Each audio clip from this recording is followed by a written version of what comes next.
اهلا. فيديو جديد.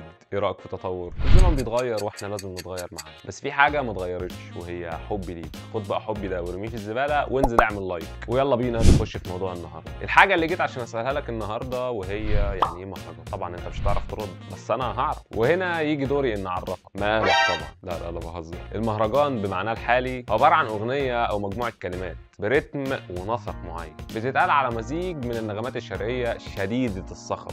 ده بقى التعريف العلمي. اما بقى في الحقيقه هي دم وتك وشخاليل وسجار. تيك وسنير. في الحقيقه هي عباره عن تطور في وجهه نظر البعض وانحدار بالذوق في وجهه نظر البعض الاخر. البعض الاخر بقى واللي انا منه بيفضل المغنيين القدامى زي عباسة حموده، شعبان عبد الرحيم وعدويه وغيرهم مع حفظ للالقاب كلهم اساتذه طبعا. بس في حاجه، ليه بقى وانا قاعد بسمع مهرجان ببقى عايز اقول للمغني كفايه يا عم، عرفنا ان صاحبك طلع امك بجد والله. في كميه افوره مش طبيعيه في ذكر الاحداث وكميه تركيز اكبر على الصحاب الغدارين. انا لو بغني وصاحبي خني مش هغني عليه اغنيه لانه كلب ولا يسوى كلب. اسف انفعلت شويه. لو شفتك همرجحك. تعبيط اصلا. وبرضه في نوع تاني وهو بتاع انا جامد، انا معايا فلوس، انا اجمد واحد في الغرفه. خلاص يا اسطى عرفت، اجي اعمل لك ايه يعني؟ ارقص؟ الصراحه انا اديتني فلوس هرقص.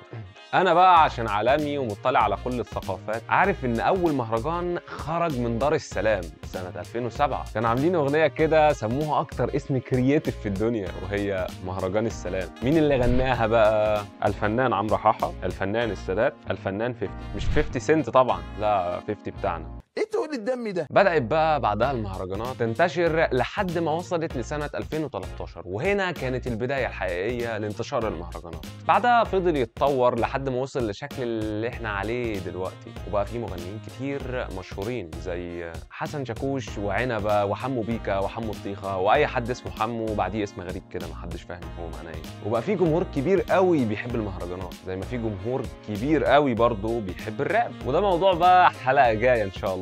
وبالمناسبة لو عندك أي فكرة قول لي وأنا هضحي وهعمل عنها فيديو وهعمل لك لايك زي ما أنت هتعمل لايك على الفيديو ده. يلا بقى سلام.